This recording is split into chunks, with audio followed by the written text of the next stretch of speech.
up, everybody?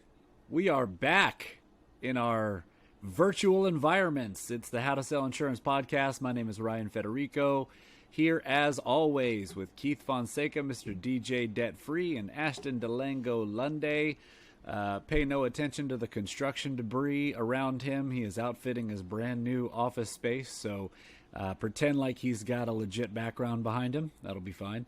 And hopefully you guys have been loving the episodes that we put out from being at our national conference and interviewing some of the top minds in the insurance industry as a whole, but definitely within our company. And man, today we have a very interesting topic, and that interesting topic is somewhat controversial in our industry, and that topic is, do scripts matter? All those scripts that we're training on and learning, and all the million different insurance scripts you can find all over the place. Do scripts make a difference in your performance? And ultimately, this actually came about from Keith Fonseca, so I want to kick it right over to him. And man, what was the impetus for this topic, and what kind of inspired us having this conversation today? I think a couple of things. Super excited to be back. We've seen a huge influx of people coming into this industry, right? Like, the work from home phenomena is not ever going to slow down. And when, at least at our company, you can work from home every week, we're setting records. There's more and more new people that the company's gone to very much a centralized training system in which there's, one script and one way of building up to creating an opportunity to meet with a client. 99% of that time is virtual.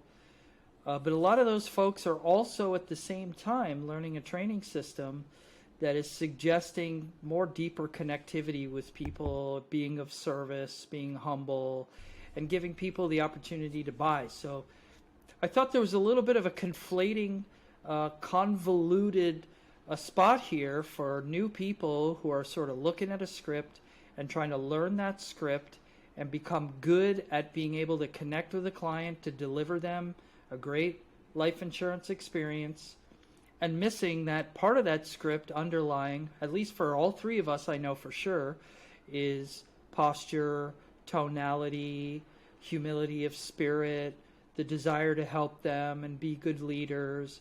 And so I hear a lot of people trying to memorize a script and just get the script right and not connecting with a human.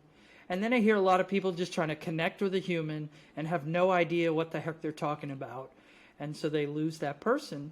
And what we want is to create opportunities to be able to help families. That's how we all, protect people and get paid. And so that's why I thought we should have this conversation and talk about, does it really matter? Well, so I guess the question or one of the topics we should probably talk about, what you're bringing up right now, is not necessarily do scripts matter. It's, does a script matter as much as how you're delivering a script, right? And what your posture is and how you're saying the words and stuff like that. Because, in our company, we have a pretty set script, and there's always those individuals that come in and want to reinvent the wheel and put their own spin on it and take things from their last role and the things that they feel comfortable with and modify and change a script, sometimes successfully, sometimes, unsuccessfully. But I think wherever you are in this industry, whether you're at a, captive company where you have to go find your own clients, typically there's going to be some version of a script that's handed to you when you first start with the company. That's like, here's how it's worked for X number of people to generate business. And I know there's a lot of insurance agencies that are out there that are, very rigorous about their script. And like, you have to say it word for word, and they train for weeks on intonation. And there's some scripts out there that are, we'll just say bait and switchy, if you will. I don't want to say fraudulent, but bait and switchy. And most of you in the industry know what company I'm talking about. But there's, wherever you go, there's going to be some form of a script. And it's, I do find, I agree with you, Keith, that a lot of people come in and they just read the script like a robot and it doesn't work for them. And they're like, why? Ashton, what do you think when you hear, like, do scripts matter? What's your first inclination of like, do scripts matter? Yes or no? Yeah, that's a good question. I think scripts are extremely important. Now, I think where we get a lot of the discussion is around, if we take it back to grammar, is a sentence outline versus a topical outline. I think trying to read every single sentence word for word is going to mess you up, especially if it's not memorized. But like we said, delivery is the most important part in that. But, scripts do matter. Scripts are important because they keep you on topic, and you know where to go, and you know how to be successful. Because in order to have a business, whether it's personal or an agency, in order to have a business that is scalable, repeatable, and duplicatable, there has to be something put in place that you do every single time. So scripts are extremely important, and the people that are the best are the ones that make it a natural conversation. You're not reading a script with them. That if I'm sitting down in some kind of appointment as a client, I don't think my doctor is going, ask this client next this question. Has cold. All right, how's your head? Like, they have a script though. Everyone has a script in every profession. Hey, when I'm a doctor, I'm going to walk in the office, and here's the first thing I do. What do they do all the time? Hey, how's it going? All right, let me get the little weird light out, and let's take a look at your eyes, your nose, your ears, your throat. They're going to do that every time. Because that's where their base is. And then they go, all right, based off of this, here's the next flow chart I follow, if you would. And so those scripts are always important. Sure. Yeah, I tend to agree with that. I think especially for new agents, for new people coming into the industry, you need to have some form or fashion of something to follow, whether it's a script, whether it's a video that you're listening over and over to how somebody was successful before you. This is honestly where I feel like a lot of companies get into trouble, at least from what I've seen, is that you have somebody who is doing something that is not duplicatable, that doesn't work for the masses, that doesn't work for the wealth of different ways that people can find you in this industry, whether it's for warm market or whether it's for you out cold door knocking or networking if you're generating your own leads, or leads that are captured through online lead generation versus leads that are captured through direct mail, right? There's so many different approaches that a lot of times companies I've seen kind of pigeonhole themselves, and it's like the best salesperson who most of the time is just naturally talented, and it's less about what they're saying and more about like what Keith is saying, like how they're saying it and the enthusiasm in which they're delivering it, or the confidence with which they're delivering it. And it's like, well, what does Bob say? He's killing it. Write that down. And they just give it to the next person, and the next person isn't Bob. And so they fail with that script, and they're kind of out on their own. So I think it's super important, if you are following a script, to make sure that it's working for a mass of people, not just for a select few. And I think most importantly that it's not just like you're learning Bob's script and then you're learning Jane's script and then you're learning Sally's script and then you're learning Jim's script, and that, like you can stay, especially as a new agent to this industry, you can stay focused on one particular process so that you at least get that down before you start to modify. So why don't we start? Or, go ahead, Keith. Yeah, I wanted to kind of get into the anti of that for a second, just for a second, right? Sure. Because I certainly believe in scripts for scalability. When I first got to this industry, I knew very little about it. And essentially, one of the people that broke down some of the scripts that we were handed to understand it and connect better with people, who actually reformulated a script, was Ryan Federico, right? And being able to connect with older leads better by giving them a process, and you've explained that process. Hey, I connect this and this here. Hey, in the second portion, I talk about what they did, so I'm recreating their memory. So it was definitely very practically sales skills that came into the creation of that delivery. But in the anti-sense, right, if I'm sitting with someone new and I can help them understand that the goal of this call is not to deliver this script word for word. The goal of this script is to create an understanding of why you're calling, right? So if I had no script in front of me, now again, I'm 4 years into this, so I'm going to sound a little different than a new person. But if I said to that new person, hey, Ashton, here's your job, right? You're calling them up to say, hey, is this Ashton? And Ashton's going to say, yeah. Hey, this is Keith. I'm calling from the Mortgage Protection Department, right? I've got this form in front of me that has your info on it, says you requested some coverage. And my job is to collect some information so that I can get you that information. So in front of me, it says that you're 65. Is that correct? Now, of course, my intonation, tonality suggests that I'm confident, I'm comfortable. I've done this many times before, so that part is probably not going to happen off the bat for someone. But notice that was not a script. That was not something I, am reading right now. I just kind of understand why I'm calling. And I wonder oftentimes if we did a better job of explaining to new people, instead of following this script, here's why you're calling. Use your words to connect with the person on, I'm calling you back because you sent this in, or someone from this address sent this in. I'm following up with you to deliver the information it seems you requested. And if you don't want it, that's fine, right? If you're not interested, I know, I should ask you at least one time. Well, if God forbid something happened today, and you didn't add some supplemental coverage, would your family kind of be, in trouble? Because if that's the case, I'd like to take this information and provide you options. But I know, if I move to the appointment script, where we very practically at our company have amazing two systems, the phone system, which we call the best, and the appointment system, which we call real, which are all acronyms based on process, not words, that if I, like Ryan explains it to new people who has scaled an extremely large business, I make a friend, I ask them why they did this, I present them options as solutions to their problem, and I fill out an application after they pick one. And that's what we teach new people. That's not a script. That's a process, a mindset, an opportunity to help a family through a delivery system that doesn't include, say these exact words at these exact points. And for scalability, too many people will screw that up because they go, well, I don't know how to do any of all that. But I wonder your guys' thoughts on, do we spend enough time in this industry on being able to help people with the process? And should we spend more time around scripts so that the script becomes as or more effective?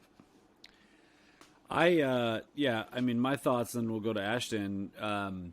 So I think that at least we have to compartmentalize here, because there are some people who are calling, final expense leads, and there's some people who have inbound final expense live transfers, and there's some people who are working mortgage protection leads, there's some people who are getting online life insurance leads, there's some people who are going out talking to friends and family and hustling up business through their warm market, right? And all of those processes are going to be a little bit different. In general, I believe that in any conversation about insurance, there's probably 5 stages. The first stage is interest, right? Are they interested in insurance? And if you're out cold marketing, that's your first conversation. Do you have life insurance? Are you interested in life insurance? What would happen if, that kind of stuff. If you're buying leads, then the interest is pretty much already taken care of, right? Because they got to you somehow, which typically suggests that they had some form of interest. So, interest. The second one is keeping them on the phone. Right. So if you're calling a lead or you're calling a prospect, typically, you're dialing them. They don't know what number you're dialing them from. So they're going to be skeptical if you're calling them 2 or 3 times. And when they pick up the phone, really, if they pick up the phone, they're going to be wondering, who the heck is this calling me? Why'd you call me 3 times? Why'd you call me 2 times? Why'd you not leave a voicemail? Why'd you send me a text message? Why'd you call me from 2 different numbers? Whatever. They're going to pick up the phone most of the time as a little bit skeptical. So we got to keep them on the phone. And the way that we typically keep them on the phone is by giving them a reason to stay on the phone. So, we call it establishing why we're calling. And in this case, it's like, hey, I'm getting back to you about the letter that you mailed in, or I'm getting back to you about the phone number that you called in on, or I'm getting back to you about the request you made online.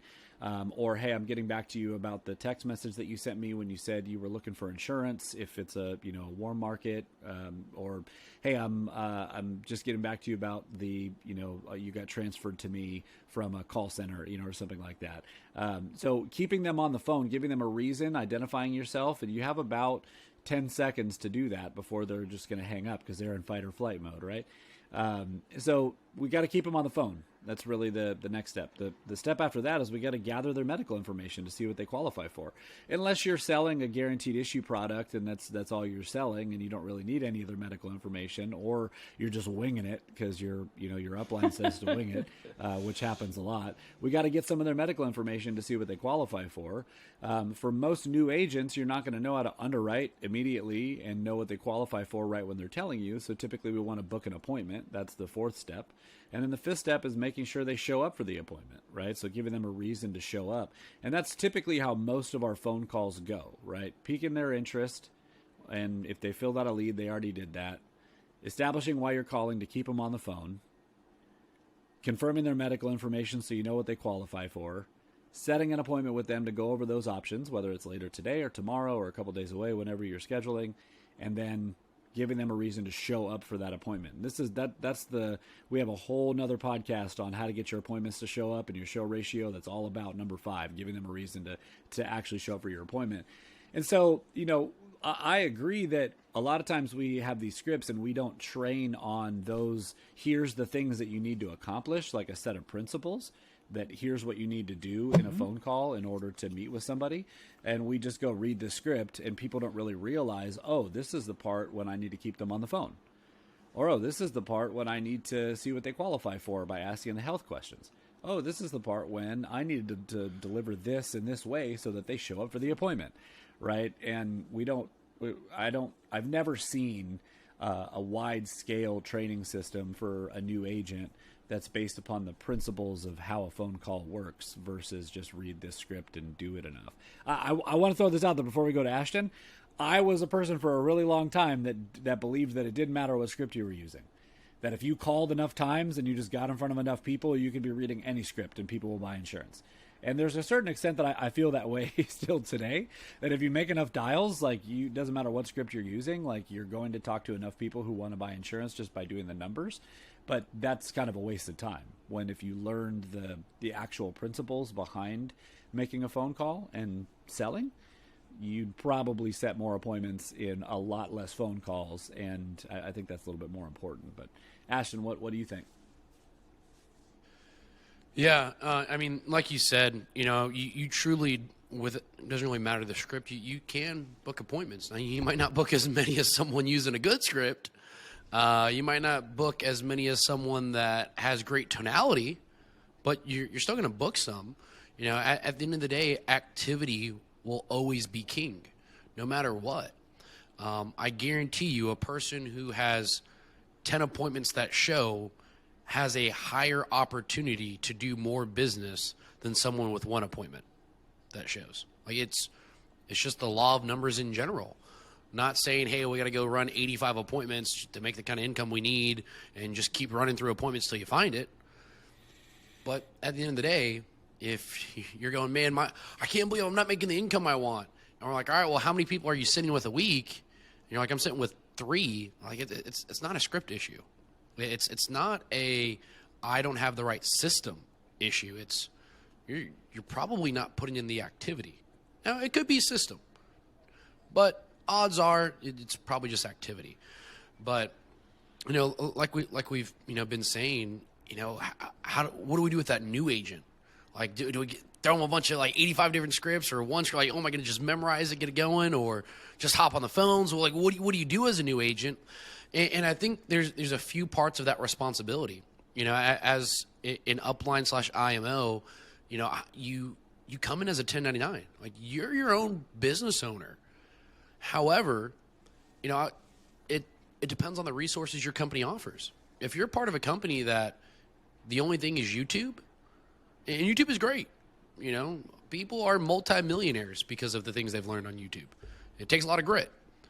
But if that's your only resource, and I'm your upline and that's my only resource, well, there is a lot more on me that I need to do in order to help you be consistently successful. And there's a lot of training on my end. So I think as an upline, if that's your system, then yes, there's a lot that's on you, and you got to make sure to block out 20 plus hours a week to group/individually coach each of your agents in order to see anyone write business besides you and your agency. Now, if you're a part of an but I think IMO, that's I don't want to cut you off, but I want to just get your thoughts on this, because that sort of plays into what I was talking about earlier, where it's like, well, we're all using Bob's script because Bob has had success with it, right? And so it's like we have a lot of these, like I'll write a script or something like that, and I'm writing a script the way that I would say it, but then I'm not recruiting me. Right, I'm recruiting a bunch of people who are from different backgrounds and different personalities and different drive types and different experience levels and tonalities and all those things. And it's like, well, why aren't these agents successful? They just got to do what I do, and none of them are willing to do what I do. And it could just be that what you're giving people isn't duplicatable. It doesn't work for the masses of folks that are going to come in to get started. And so what are your thoughts about that, where it's like, if you are an upline and you are creating a script and you are independent, having something that works for everybody rather than just works for you? And I guess, who are you recruiting? Maybe you need to make a script that works for you and a script that works for, the novice agent that you're recruiting, something more simple. Yeah. And that's where that difference comes into play. When you have a place that has that system put out, it takes a lot off of you as an upline, which allows you to do more things. And that's where the key is. Like when Keith had that question earlier, like, if you have a system that gives an agent, if you would, the basics, hey, here's the scripts, here's a bunch of training that's tailored to someone exactly in your position. As an upline, I don't have to spend 5 hours, 6 hours a week training you to make sure that you can go do this decently. I can point you back to the resources that show exactly how to do this, probably better than I could. And now that allows me to either, one, produce more, or two, hire more people looking for a better situation. So now that allows me to help affect the lives of a lot more people, whether that's simply through producing and helping people protect their income, or hiring people and allowing them to change their income. Totally. Keith, I know you had something to say on it. Yeah, I kind of want to challenge that for a second, in the vein of people listening and tuning in and thinking to themselves, right, and asking Ashton, rhetorically speaking, so are you saying that if someone is putting in the hours, right, they're putting in the activity, they're following the system, they're, following the script, they're not having success? Sounds to me like the answer is, well, we'll just go recruit more people because that person might not get it, right? Whereas I'm wondering, how do we approach and coach the person who's doing all those things? Like, no one can fix lack of activity, right? In no industry can you do barely any work and get good at a new craft. That's just not going to work out. And so, when we're coaching teams and new agents, we're always saying, like, I can't fix that you're not actually practicing. You know what I mean? You got NFL stars, you got baseball, Major League Baseball players being held out of, championship games because they didn't practice, right? Look at the Yankees. They lost a game because they held out the closer who didn't show up for practice, right? You're not practicing, you're not ever going to get on the field. Fine. We talk about practice. Yeah. Allen Iverson. Not the game. But my point is, right, now I've recruited that agent. I've got a responsibility, an obligation, a duty, and it starts to get a little personal when you get to, like, different mentors. I've got a responsibility, an obligation, a duty to put the system in front of them, to give them every opportunity to learn from that system, to challenge them with the number of activity and hours and things they need to put in each week. And then does it end there when they're asking for one-on-one coaching, but they're actually doing the work that you're saying? Or is it I just go, hey, go back to the system and figure it out because it's working for other people. And if it's not going to work for you, I'm going to spend my time working with the people that it is going to work for, which, to be quite honest, is what gives this industry a bad name, right? And all three of us are recruiting plenty of folks, sitting in front of plenty of folks who want to do this, and a lot of what we hear is, oh, my mentor said just study this in my previous work experience, my previous job, just study this and I'll get it. And they never paid any attention to me and never listened to my phone calls because I didn't immediately write them a bunch of premium. And I can tell you that does not exist in Federico, Fonseca, or Delango Lunde. We pay a lot of attention to our people. But that goes on all over the industry where it's like, go master the script, go make enough dials, and you'll produce enough premium, you'll make a ton of money. And for the person who came in wanting, hoping, desiring, and is doing that and not having success, how do we coach that person? Where do we draw the line on, like, is it a mindset thing? Is it a script thing? Is it a system thing? And how do we help that person where they actually deserve the help? That's kind of where I push back on what you're sharing, Ashton, not to disagree with that, like, turn back to a system always, Sure. But understanding that there's a lot of people that deserve our time and our attention. I mean, the simple answer is I guess there's my only two solutions. go ahead, Ashton. Yeah, I was saying on that side, the shortest, simplest answer in a one sentence is there's either two solutions. Either one, your system that you're a part of doesn't work, or you're working it to the best of its ability. Like the result you're getting might not be what you want, but like that's what you should expect in the system you're running. Like you shouldn't expect to be above And average. we see in a that sense. a lot. Yeah. Yep. Or the second part is simply if you don't have a system that you can point people back to always get better and to solve those issues, you probably need a new system because it's probably not a system worth following in the first place. Now, there's that doesn't negate the need for personal training and mentorship. That's still there. But basics should always be covered by those training systems. Well, I think that like the thought that it gives me though is like there isn't really a cookie cutter answer to, you know, sort of what works across our entire industry and in every state and in every different market of insurance, whether it's final expense or children's policies or IULs or annuities. There isn't really, you know, sort of one broad stroke answer. And I think that's what everybody's looking for. And that's probably the issue, is that most people that we see, especially new agents, and we want to talk to them right now that are coming in, do you even realize like what you're in? Do you realize that it is your own business? Do you understand what the ins and outs of running your own business are?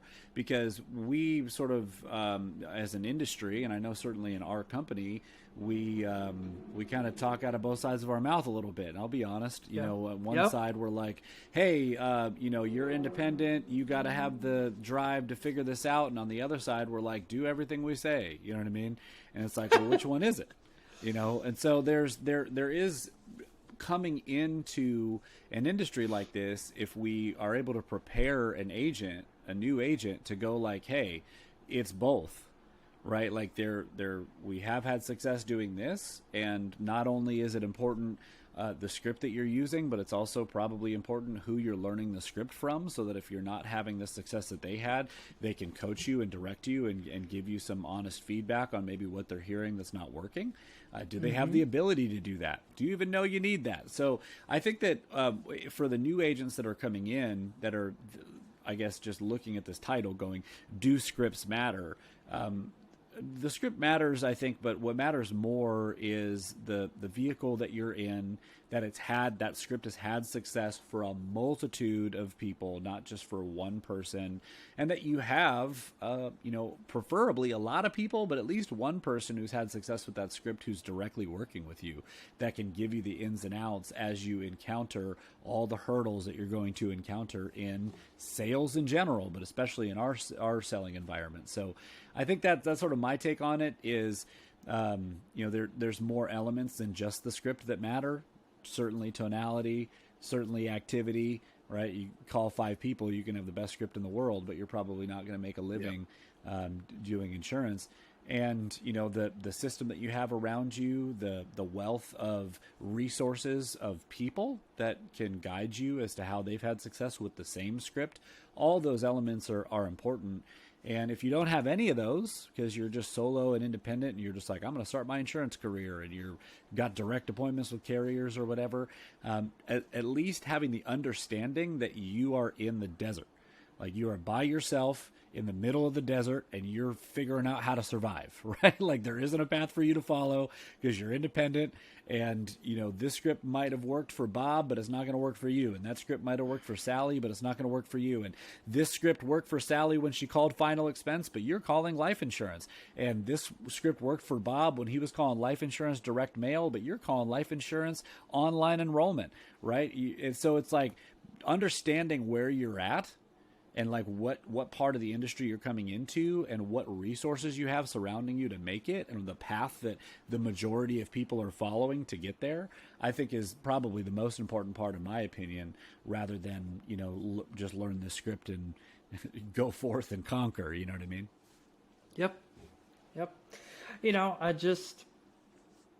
It's one of those age-old debates, right? At the company we're at, there's a script. It's been reformulated, and I've certainly, happened this week, right, run into folks who've been there a long time and believe very strongly in there's no point in deriving anything new or different.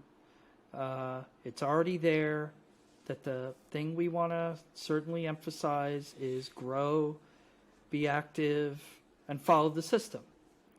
And then I sit back as a five voices language connector creative. I love connecting with people. I love teaching. It's my lifetime background. I'm good at it. It's what makes me a good salesperson, right? That I'm able to educate people and make them feel like a part of that education that they want to buy. That's a process. That's a posture. It's got nothing to do with a script. But I, as a creative, think, well, anything that got anything better about anywhere came from innovation. It did not come from same thing, same over and over. And I look around our industry, and all I have to do is look at our company, right? Just for a second, I'll be a little biased. We've just developed a system that allows us to connect with leads digitally without ever delivering a script, right? All of the words and the posture and tonality is done automated with that client. We've now engaged with a very famous sales trainer, I'll throw it out there, Jeremy Miner, teaching the NAPQ to the entire company, who has a podcast called Closers Are Losers, right? And all of us have been trained to be closers, right? We have a thing called Closers Corner, and he called it Closers Are Losers.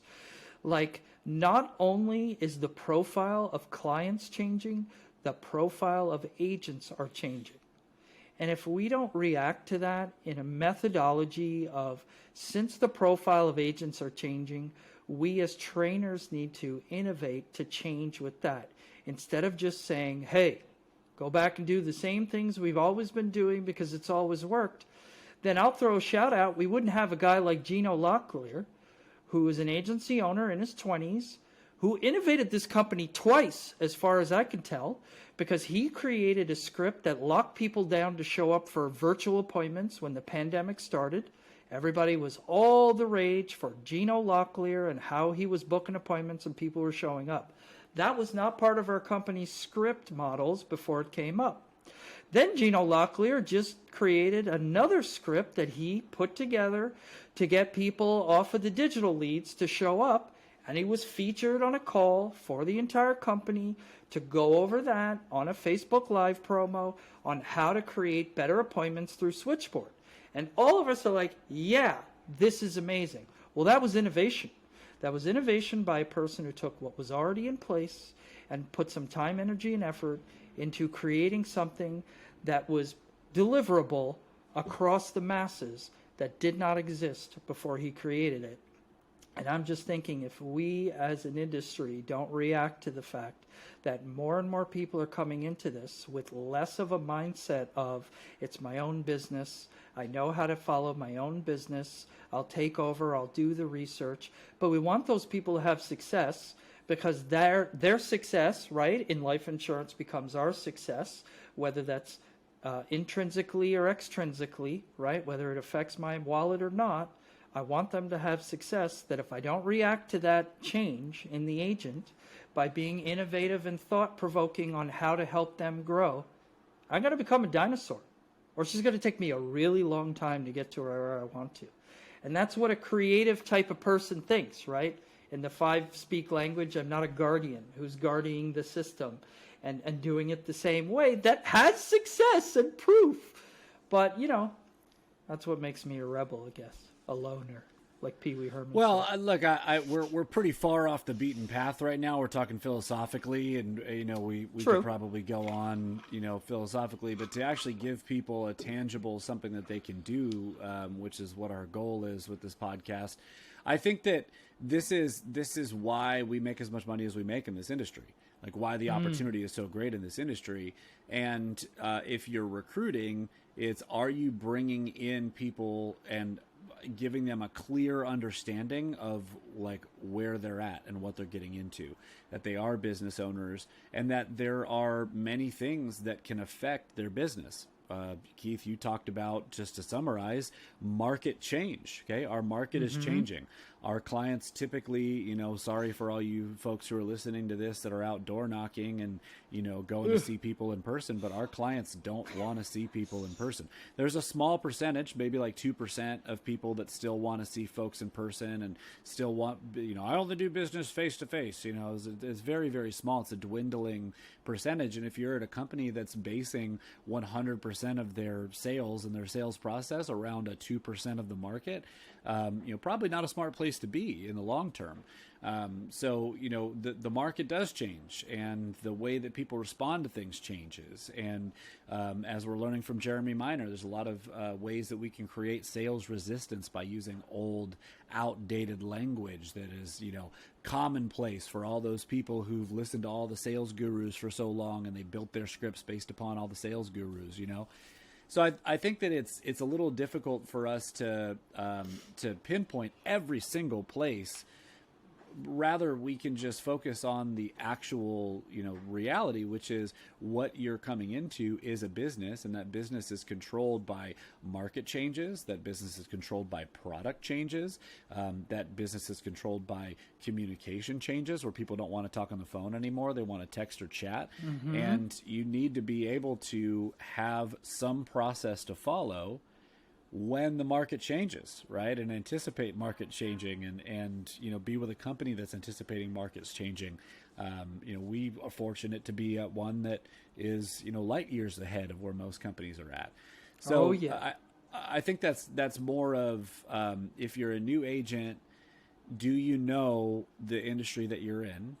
Right. I know there's a lot of people that are doing annual enrollment period right now, right, in Medicare, and it's all the rage and all that stuff. They're banging the phones all day long. And, it's like, well, do you understand that demographic has changed too?